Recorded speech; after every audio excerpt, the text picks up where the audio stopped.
Hi friends, welcome back to my channel. இன்றைக்கி வந்துட்டு நம்ம சப்பாத்திக்கான ஒரு சைட் டிஷ் தான் பார்க்க போகிறோம். அது குடமிளகா கிரேவி. வாங்க எப்படி செய்கிறதுன்னு பார்க்கலாம். அதுக்கு முன்னாடி எல்லோரும் என்னோடய சேனலை லைக் பண்ணுங்கள், ஷேர் பண்ணுங்கள், கமெண்ட் பண்ணுங்கள். ப்ளீஸ் எல்லோரும் சப்போர்ட் பண்ணுங்கள்.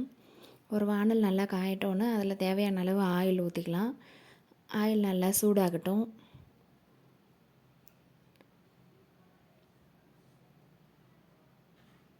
ஆயில் சூடானதும் கடுகு, சீரகம், பெருஞ்சீரகம் எல்லாம் போட்டுக்கலாம். மசாலா ஐட்டம்ஸ்லாம் போட்டு நல்லா வதக்கிக்கலாம். நல்லா பொரிஞ்சு வந்ததும் தேவையான அளவு ஆனியனை நம்ம ஸ்கொயர் ஷேப்பில் கட் பண்ணிக்கலாம். நார்மலாக கட் பண்ணுற மாதிரி நீல வாக்கில் கட் பண்ணாதீங்க. ஸ்கொயர் ஷேப்பில் கட் பண்ணி வச்சுக்கோங்க, சின்ன சின்னதாக. இது வந்து பார்க்க நல்லா லுக்காக இருக்கும், நல்லா ஒரு கிரேவி நல்லாயிருக்கும். ஆனியன் நல்லா வதங்கட்டும். நல்லா கோல்டன் ப்ரௌன் ஆகும்போது நம்ம வந்துட்டு குடமிளகாவையும் ஆட் பண்ணிக்கலாம்.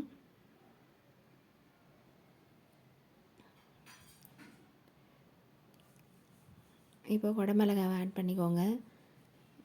தக்காளி ஆட் பண்ணுறதுக்கு முன்னாடி குடமிளகாவை ஆட் பண்ணிக்கோங்க. அப்போ தான் நல்லா வதங்கும். ஆயிலில் நம்ம எப்படி வெங்காயத்தை வதக்குறோமோ அதே மாதிரி குடமிளகாவை நல்லா வதக்கி எடுத்துக்கோங்க. குடமிளகாய் நல்லா வதங்கட்டும். தக்காளியும் கூட சேர்த்துட்டிங்கன்னா குடமிளகாய் வந்து நல்லா வதங்காது. ரொம்ப ஸ்டிஃபாக ஒரு மாதிரி பச்சையாக சாப்பிட்ற மாதிரி இருக்கும்.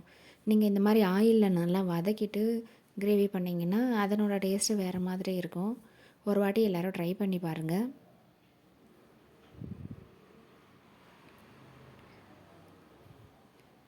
இது கொஞ்சம் வதங்கிறதுக்கு டைம் ஆகும். பொறுமையாக வதக்குங்க. நான் அடிக்கடி கலந்து விட்டுக்கிட்டே இருங்க.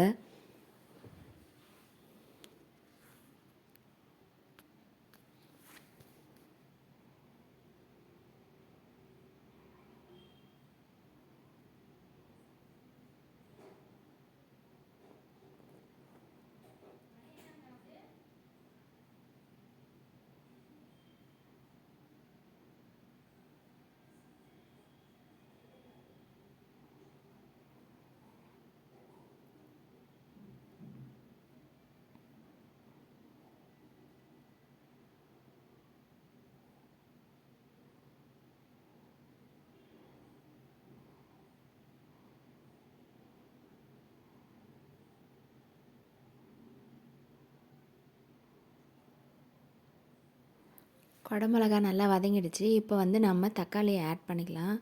உங்களோட டேஸ்ட்டுக்கு ஏற்ற மாதிரி 3 இல்லை 5 தக்காளியும் சேர்த்துக்கோங்க. இந்த மாதிரி நல்லா வதக்கி எடுத்துக்கோங்க. தக்காளி வந்துட்டு எல்லாம் ஒன்றோட ஒன்று சேர்ந்து எப்படி கிரேவி மாதிரி இப்போவே நல்ல திக்னஸ்ஸாக ஒரு கிரேவி மாதிரி இருக்குது பார்த்தீங்களா? இந்த மாதிரி தான் இருக்கணும். இந்த அளவுக்கு வந்துட்டு தக்காளி நல்லா வதங்கி இருக்கணும். இப்போ வந்துட்டு நம்ம மசாலாவுக்கு தேவையான அளவு உப்பு, காரம் எல்லாத்தையும் ஆட் பண்ணிக்கலாம். நான் நார்மல் வீட்டு மிளகாத்தூள் தான் யூஸ் பண்ணியிருக்கேன்.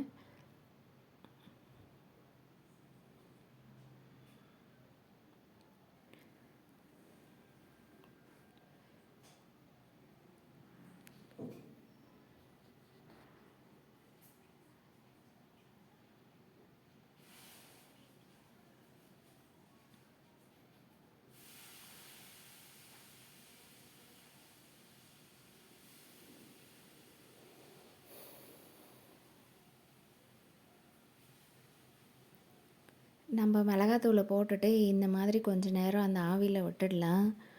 ஆவியில் விட்டிங்கன்னா அதனோட டேஸ்ட்டு வேறு மாதிரி இருக்கும். நம்ம அப்படியே கலந்து விட்டாலும் அடி பிடிச்சிரும். அதை விட இந்த மாதிரி மேலே போட்டுட்டு ஒரு 5 நிமிஷம் அந்த ஆவிலேயே வந்துட்டு மிளகாத்தூள் வாசனை போகிற மாதிரி வ மேலே போட்டு விட்டுட்டாவே அதனோட டேஸ்ட் டிஃப்ரெண்ட்டாக இருக்கும். இதையும் கண்டிப்பாக ட்ரை பண்ணி பாருங்கள். உடனே கலராதீங்க. கொஞ்சம் நேரம் அந்த ஆவியில் மிளகாத்தூள் அப்படியே இருக்கட்டும்.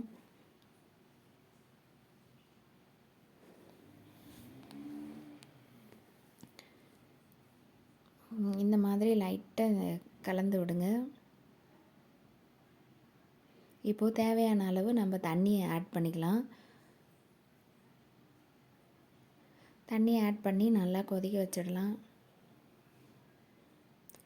ஆல்ரெடி குடமிளகா, தக்காளி, ஆனியன் எல்லாமே இதுலேயே எண்ணெயிலே நல்லா வதங்கி வெந்திருக்கும்.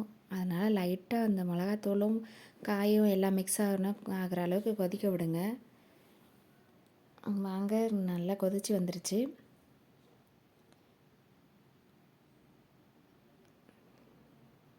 இப்போ வந்துட்டு நான் கிரேவிக்குன்னு சொல்லிவிட்டு வீட்டில் ஒரு மசாலா பொடி செஞ்சு வச்சுருக்கேன். அதை ஆட் பண்ணிக்கிறேன். அதை போட்டிங்கன்னா கிரேவி நல்லா டேஸ்ட்டாக இருக்கும். அந்த மசாலா பொடி எப்படி செய்கிறதுன்னு நான் ஒரு வீடியோ போட்டிருக்கேன். எல்லோரும் அதை பார்த்து தெரிஞ்சுக்கோங்க. கண்டிப்பாக வீட்டில் ட்ரை பண்ணி பாருங்கள் ஃப்ரெண்ட்ஸ், ரொம்ப நல்லாயிருக்கும்.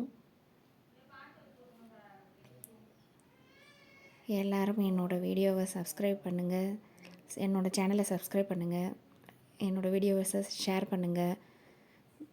தேங்க்யூ ஃப்ரெண்ட்ஸ், தேங்க்யூ ஃபார் வாட்சிங் மை வீடியோ. அவ்வளோதான், நம்மளோட கிரேவி ரெடி. இது சப்பாத்திக்கு ஒரு நல்ல சைட் டிஷ்ஷாக இருக்கும். கண்டிப்பாக வீட்டில் எல்லாருமே ட்ரை பண்ணி பாருங்கள்.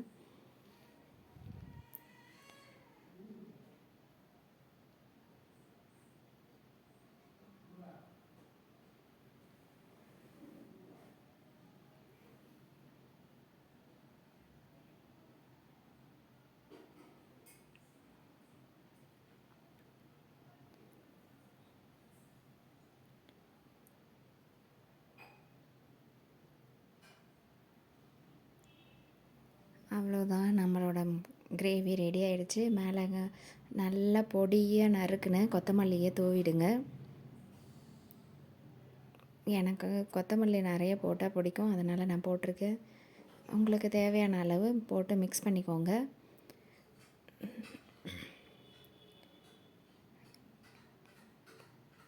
கண்டிப்பாக இந்த வீடியோ எல்லாருக்கும் பிடிக்கும்னு நினைக்கிறேன். தேங்க்யூ ஃபார் வாட்சிங் மை வீடியோ. Thank you friends.